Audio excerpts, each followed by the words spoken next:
जय शनिदेव। प्रिय दर्शकों, मैं राजेश जोशी आपका ज्योतिष जागृति केवल सत्य कार्यक्रम में आज फिर से स्वागत करता हूं। प्रिय दर्शकों, जैसा कि आप जानते हैं कि हमारी बातचीत चल रही है लग्नेश की प्लेसमेंट को लेकर। मैंने कल आपको जानकारी दी थी मिथुन लगन की कुंडली में लग्नेश की चौथे भाव तक, अगर वो चौथे भाव में पड़ा होगा तो अपनी दशा अंतरदशा में बुध देवता कैसे फल दे सकता है। इसकी जानकारी के साथ साथ मैंने आपको ये भी बताया था प्रिय दर्शकों कि बुध देवता का डिग्री वाइज बलाबल जितना होगा उसके उतने ही प्रतिशत आपको रिजल्ट मिलेंगे। बुध देव चौथे भाव तक पढ़ाए थे मैंने आपको प्रिय दर्शकों।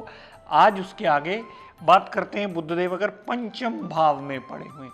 बुध देवता प्रिय दर्शकों, जैसा कि आप जानते हैं कि इस लगन कुंडली में लगन के मालिक है और चौथे भाव के मालिक हैं। अगर बुध देव पंचम भाव में पड़े हों, पंचम भाव में पड़े होने से बुध देव जातक को बहुत समझदार प्राणी बनाते हैं। बुध देव संतान सुख से जातक को परिपूर्ण करते हैं। बुध देव मेंटल पीस में कंसंट्रेशन में ला करके जातक को सदैव चौतरफा लाभ अवश्य देते हैं। जातक की विल पावर इतनी स्ट्रांग होती है, जातक की मेमोरी इतनी स्ट्रांग होती है कि वो जल्दी छोटी मोटी प्रॉब्लम से घबराता नहीं है। जातक एक कैलकुलेटिव माइंड बन जाता है। जातक का लव रोमांस में कामयाबी का योग अवश्य बनाते हैं। जातक अनसर्टेन गेन अवश्य हासिल कर लेता है।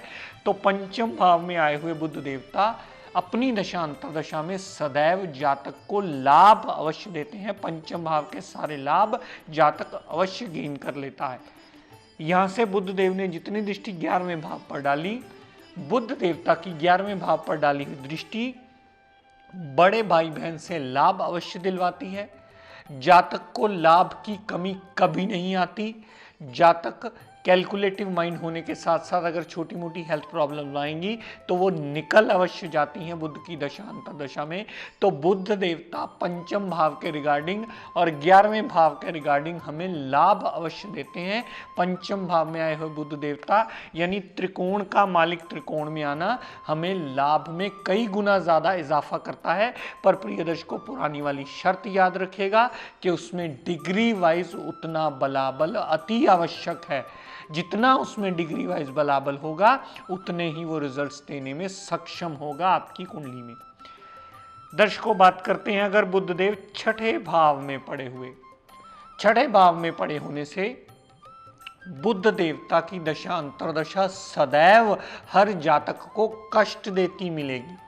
जातक की हेल्थ में प्रॉब्लम्स आएंगी, मेंटल पीस डिस्टर्ब होगी, लड़ाई झगड़े का भी योग बनता है, हार्डवर्क सदैव ज्यादा रहेगा। बुध देवता छठे भाव में आए हुए कहीं ना कहीं से किसी से साथ शत्रुता बना करके कोर्ट केस लिटिगेशन में डाल करके भी जातक का जीवन यापन मुश्किलों से भर देते हैं। हाँ, जातक के लिए हाउस ऑफ कंपटीशन क्लियर करने के लिए बाध्य अवश्य होते हैं। उसका एडवांटेज भी वो छठे भाव में आए हुए सदैव देते हैं। लेकिन हेल्थ रिगार्डिंग प्रॉब्लम्स, कोर्ट के संबंधी भी सारी प्रॉब्लम जातक को देते हैं। और यहां से बुध देव ने जितनी दृष्टि 12वें भाव पर डाली तो फजूल के व्यय भी अवश्य होते हैं। जातक विदेश सेटलमेंट में भी अवश्य आ जाता है। जातक के अस्पताल के खर्चे भी होते हैं। जातक कोई ना कोई सट फेट लगवाकर अस्पताल की यात्रा कर लेता है और लड़ाई झगड़े में होकर के जेल यात्रा तक भी उसे भुगतनी पड़ सकती है। यहाँ छठे भाव में पड़े हुए बुध देवता जिनका भी मिथुन लगन की कुंडली में हो, उनकी मदर की हेल्थ की भी कहीं ना कहीं छोटी मोटी प्रॉब्लम्स लगी ही रहती है। उनकी मदर के साथ भी सदैव उनका कहीं ना कहीं मनमुटाव बना रहता है, क्योंकि चौथा भाव माता का है। माता का भाव का स्वामी अगर छठे भाव में आ जाए तो आपके सुखों में वो कमी करता है। प्रिय दर्शकों, ये बात आपको सदैव स्मरण रखनी होगी कैलकुलेट करते समय कि किस भाव का मालिक कहाँ गया है। जिस जातक का मकान वगैरह बनने वाला हुआ, गाड़ी लेने वाली हुई, तो छठे भाव में पड़ा हुआ यहाँ बुध देवता उसे डिले अवश्य करवाएगा। आपको बुध देवता के पाठ पूजन करके, नमन करके, उससे जुड़े हुए रिश्तों को सुधार करके, बुध को प्रसन्न करके ही अपने जीवन यापन को आसान करने में मददगार होंगे ये किए हुए आपके उपाय ही। तो प्रिय दर्शकों, बात करते हैं अगर बुध देवता सप्तम भाव में पड़े हों।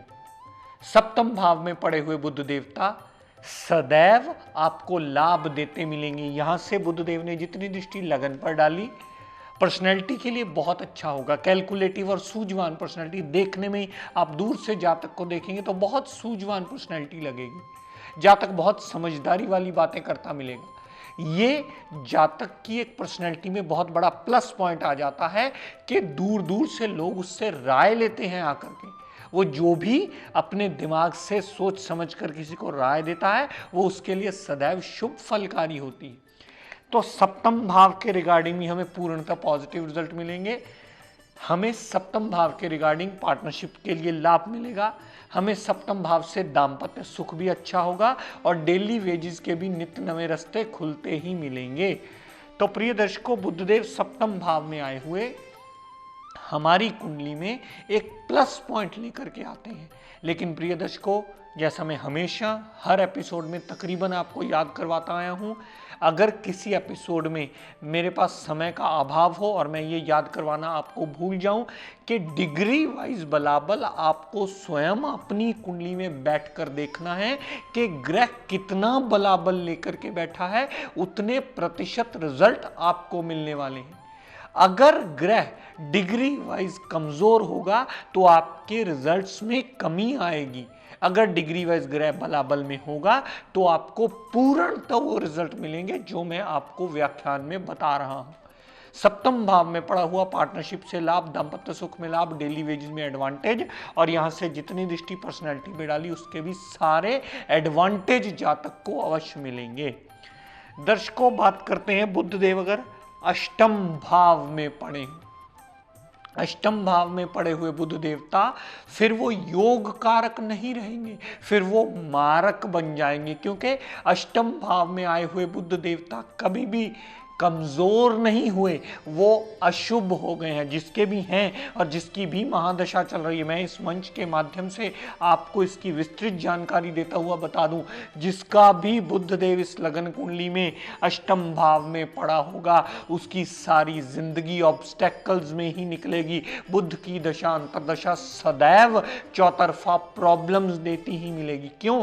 क्योंकि बुध एक योग कारक ग्रह है और योग कारक ग्रह जहां बैठता है, जहां देखता है, जहां जाता है, उस घर की वृद्धि कर देता है। अगर बुध इस लगन कुंडली में अष्टम भाव में आ गया है तो वो अष्टम भाव की वृद्धि कर देगा। अष्टम भाव संबंधी उसे टोटली नेगेटिव रिजल्ट मिलेंगे क्योंकि उसने बढ़ोतरी करनी है। अष्टम भाव की बढ़ोतरी होती हुई जातक का जीवन यापन कई गुना मुश्किलों से भर देती है। अष्टम भाव में पड़ा हुआ बुध की दशा अंतरदशा में सदैव उसे मृत्यु तुल्य कष्ट तक देती है। और किसी अगर विद्वान ने ये कहकर आपको पन्ना पहनवा दिया कि आपका बुध कमजोर है, इसे बल दे लीजिए, तो ये पूरे शास्त्रों के नियम विरुद्ध बात होगी। प्रिय दर्शकों, कभी भी अष्टम में पड़ा हुआ बुध देव का रतन पन्ना मत पहनिएगा, सिर्फ एक अस्त अवस्था को छोड़कर। अगर बुध अस्त अवस्था में अष्टम भाव में पड़ा हुआ तो अवश्य पन्ना पहनिएगा, लेकिन अगर अस्त अवस्था में ना हुआ, अगर उदय अवस्था में अष्टम भाव में बुध हुआ तो सदैव उसका पाठ पूजन कीजिएगा, सदैव उसका नमन कीजिएगा, सदैव उसके साथ जुड़े हुए रिश्तों को सुधार करके आप बुध के पाप प्रभाव से फारिग हो सकते हैं। तो प्रिय दर्शकों, जैसा कि आपने देखा कि ग्रह तो वही होता है लेकिन उसकी प्लेसमेंट उसे अच्छा या बुरा बनाती है।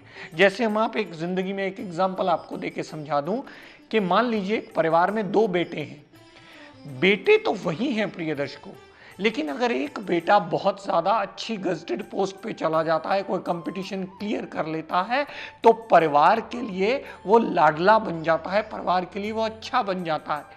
दूसरा बेटा अगर शराब पीता है, जुआ खेलता है, सट्टा खेलता है, गलत काम करता है, तो परिवार उसे कभी अच्छा नहीं समझता।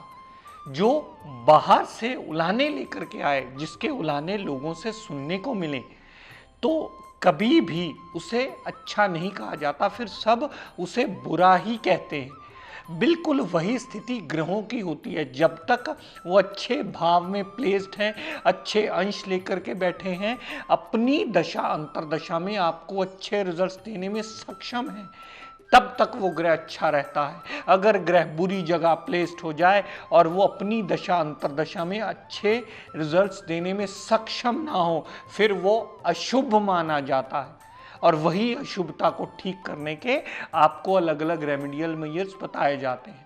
तो ये बात अगर आपको समझ में आ गई कि मेरा कौन सा ग्रह अपनी दशा अंतर्दशा में अशुभ फल देने वाला है और कौन सा ग्रह अपनी दशा अंतर्दशा में शुभ फल देने वाला है, तो समझ लीजिएगा कि कुंडली विवेचन में आपने एक और पड़ाव पार कर लिया। क्योंकि अब प्रिय दर्शकों, आप गौर से देखिए, बुध देवता ग्रह तो वही है लगन कुंडली में, लेकिन अगर पंचम भाव में बैठेगा तो पंचम भाव के रिगार्डिंग पॉजिटिव रिजल्ट, यहाँ से वृद्धि करके 11वें भाव का संबंधी भी पॉजिटिव रिजल्ट देगा। लेकिन वही बुध देवता जो लगन का स्वामी अगर छठे भाव में आ जाएगा तो पूर्णतः छठे भाव को एक्टिवेट करके अपनी दशा अंतर्दशा में सदैव नेगेटिव रिजल्ट देगा। सप्तम भाव में फिर वो पॉजिटिव रिजल्ट देगा। अष्टम भाव में पड़ा हुआ बुध देव फिर सदैव अपनी दशा अंतर्दशा में नेगेटिव रिजल्ट देगा। और यहाँ से अष्टम भाव पे जितनी दृष्टि दूसरे भाव पर डाली तो धन का अभाव भी रहेगा, जातक की वाणी को भी उग्र करेगा और जातक के रिजल्ट्स टोटली नेगेटिव रहेंगे। परिवार पूर्णतः साथ देने वाला कभी नहीं होगा। तो ग्रह वही होता है, लेकिन उसकी प्लेसमेंट उसे अच्छा या बुरा बनाती है। जैसा मैंने आपको दो बेटों की एग्जांपल दी, वैसे ही आप इसकी विस्तृत जानकारी से समझ सकते हैं कि ग्रह कहाँ पड़ा है और कितने अंश लेकर के पड़ा है, ताकि उसके बलाबल को आप देख करके दशा अंतर्दशा के साथ मैच कर लें। आप कुंडली विवेचन में जब जाएं तो सबसे पहले लगन कुंडली देखने से भी पहले दशा पर ध्यान दें कि दशा कुंडली में कौन सी चल रही है, अंतर्दशा कौन सी चल रही है। उसके बाद उन दो ग्रहों का स्टेटस आप लगन कुंडली में देखें। ये कुंडली देखने की प्रिय दर्शकों सही विधि है। इसके बारे में मैं और भी विस्तृत जानकारी आपको देता चला जाऊंगा कि कुंडली छोड़ दीजिए, आप लगन कुंडली जैसे हम भी देखते हैं, सबसे पहले देखते हैं जी दशा कौन सी है। उसके बाद हम खोलते हैं कि लगन कुंडली में अब वो ग्रह कहाँ पड़ा है, किस स्थिति में पड़ा है, कितने अंश लेकर के पड़ा है। उसके बाद हम विवेचन करते हैं। इससे हमें सटीक प्रेडिक्शन करने में मदद मिलती है। तो प्रिय दर्शकों, आज अपनी वाणी को यहीं विराम देता हुआ हम सब के लिए मंगल कामना करता हुआ शनिदेव से ये प्रार्थना करता हूँ कि हे शनिदेव हम सब पर अपनी कृपा दृष्टि दया दृष्टि सदैव बनाए रखें। जय शनिदेव। प्रिय दर्शकों, आप सब लोगों के लिए बहुत बड़ी खुशखबरी, आज वो दिन आ गया है जिसका आप बहुत देर से बड़ी बेसब्री से इंतजार कर रहे थे। हमारे इंस्टीट्यूशन ने एडमिशंस ओपन कर दी हैं। आप में से जो भी जातक इस विद्या को सही दिशा में सीखने के इच्छुक हों, वो हमारे इंस्टीट्यूशन से फॉर्म कलेक्ट कर लें और भर के हमें दे दें। ये इसका टाइमिंग शाम को 5 से 8 बजे के बीच रहेगा। आप 5 से 8 बजे के बीच आकर के अपना फॉर्म कलेक्ट कर सकते हैं और इस समाज का और अपने खुद का कल्याण करने में ये विद्या आपको सहायक सिद्ध हो। दर्शकों, इससे अधिक जानकारी के लिए आप हमारे इंस्टीट्यूशन में फ़ोन करके विस्तृत रूप से इसकी कोई भी क्वेरी हो आपकी वो पूछ सकते हैं, ताकि आप सही मायने में इस दिशा से लाभ उठा सकें।